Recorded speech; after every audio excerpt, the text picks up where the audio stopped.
नमस्कार, मैं आरडी भारती और आप देख रहे हैं बिहारी सुल्तान। बिहारी सुल्तान चैनल बिहार का सबसे सटीक विश्लेषण दे रहा है। जो हमारे पास खबरें आ रही है, बिहार का केवल मुख्यमंत्री की कुर्सी ही खतरे में नहीं हुई, नेता प्रतिपक्ष की कुर्सी भी खतरे में आ गई।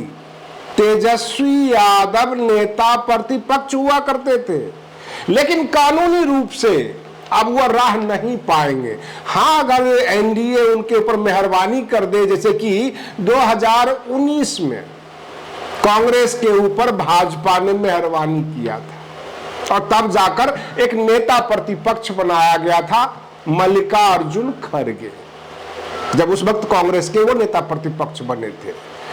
मैं आपको बता दूं कि मुख्यमंत्री की होड़ में, रस्साकस्सी में, सरकार बदलने की होड़ में बहुत कुछ बदल रहा है। ऐसे नीतीश कुमार ने 3-4 शर्तें रख दी है भाजपा के लिए और भाजपा पूरी तनाव में है। और एक खबरें इधर से और आ गई कि बिहार का अगला मुख्यमंत्री कोई सवर्ण होगा।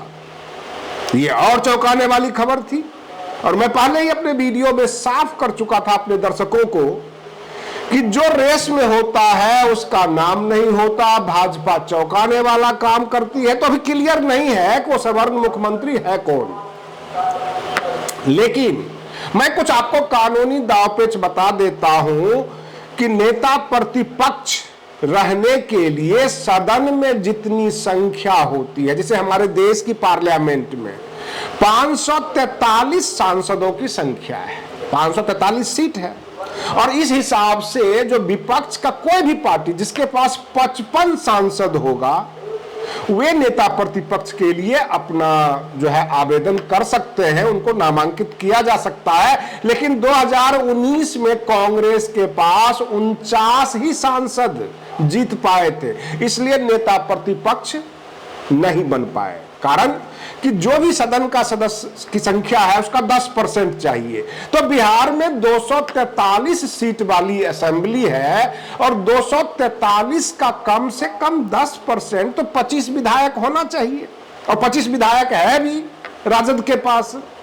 लेकिन राजद का एक विधायक फैजल रहमान, जो राज्यसभा की वोटिंग के वक्त गायब हो गए थे, बताया जाता था कि वो राजद से बागी चल रहे हैं, आज मुख्यमंत्री नीतीश कुमार के पास बैठे हुए पाए गए। अब खुसर फुसर शुरू हो गई कि राजद उन्हें निकाल रही है या वो खुद राजद को छोड़कर जा रहे हैं।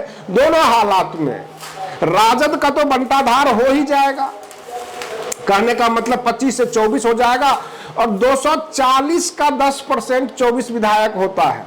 विधायकों की संख्या सदन में 243 है, तो जाहिर सी बात है कि राजद के पास से नेता प्रतिपक्ष की कुर्सी चली जाएगी। तेजस्वी यादव बिहार के नेता प्रतिपक्ष भी नहीं रह पाएंगे। ऐसे नीतीश कुमार से भाजपा अभी भी डरी हुई है।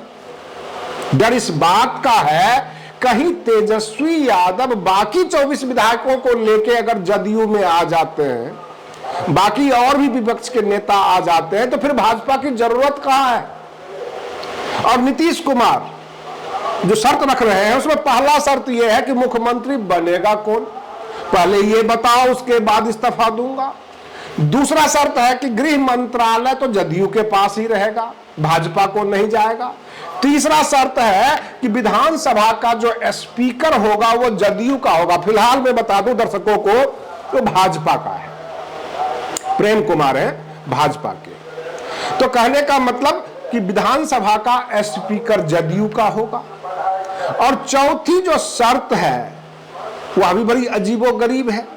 कहने का मतलब यह है कि जो बंटवारा विभाग का आप करोगे, वो बंटवारा पहले हमें बता दो कि कौन कौन सा विभाग दे रहे हो। भाजपा इससे पीछे भाग रही है, क्योंकि भाजपा के पास वित्त मंत्रालय था, राजस्व विभाग था, गृह मंत्रालय था, जितनी भी मलाईदार विभाग होता है सब भाजपा के पास था। तो नीतीश कुमार वो तमाम मलाईदार विभाग जो है भाजपा से छीन लेना चाहते हैं, गृह मंत्रालय भी ले लेना चाहते हैं और फिर जाकर इनके मन पसंद का कोई मुख्यमंत्री हो। अब रही बात विधानसभा स्पीकर, इसलिए ये अपने कोटे में लेना चाहते हैं कि भैया मुझे तो आप दिल्ली में बिठा दोगे राज्यसभा सदस्य बनाकर, कोई मंत्रालय भी दे दोगे, और पीठ पीछे हमारे सारे विधायक फ्लोर पर जाकर विधानसभा स्पीकर के सामने भाजपा के पक्ष में चला जाए तो फिर क्या होगा? उस वक्त हम कहां जाएंगे? हमें तो यह पता रहेगा हम दिल्ली में हैं, पीछे से टांग ही खींच लिया गया। और इस वजह से विधानसभा स्पीकर अपना होना चाहिए ताकि अगलिंग बगलिंग नहीं हो सके।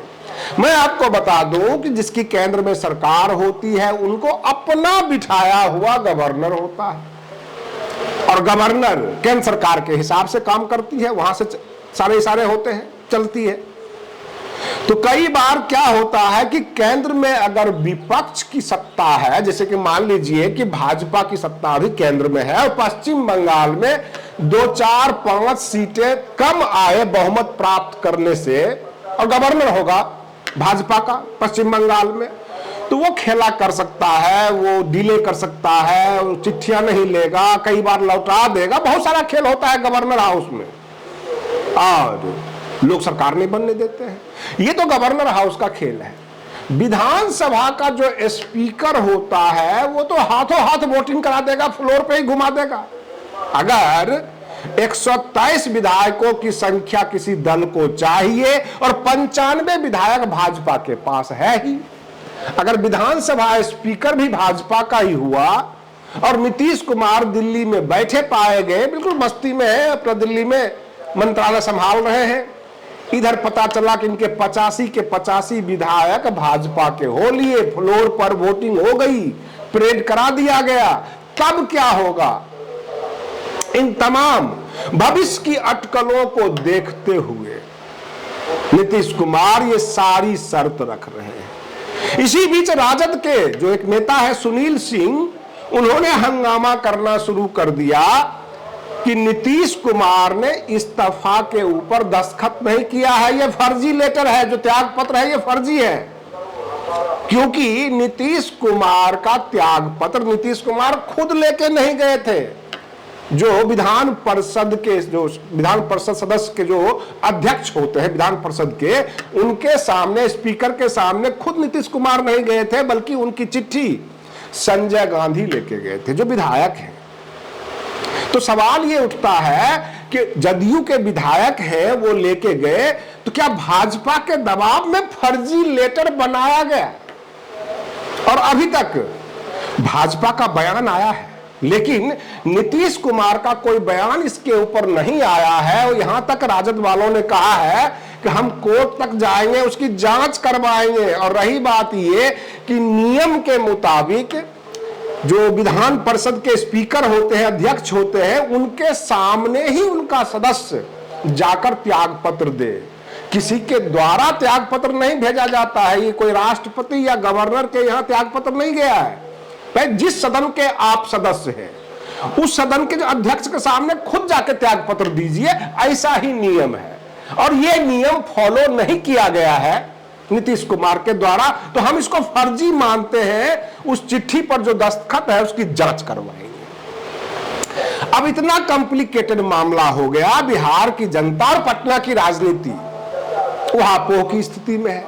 कोई खबर कर देता है, दे देता है कि कोई सवर्ण जो है मुख्यमंत्री बनाए जा रहे हैं। कोई कहता है क्या नीतीश कुमार को यह पसंद है?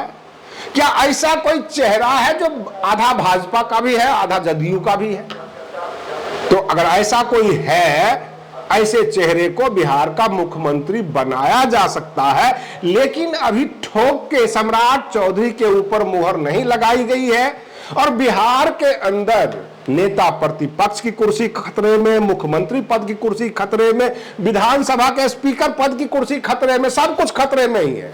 आज के लिए बस इतना ही। आप बने रहिए बिहारी सुल्तान चैनल पर। हम फिर मिलते हैं अगले वीडियो में, तब तक के लिए धन्यवाद।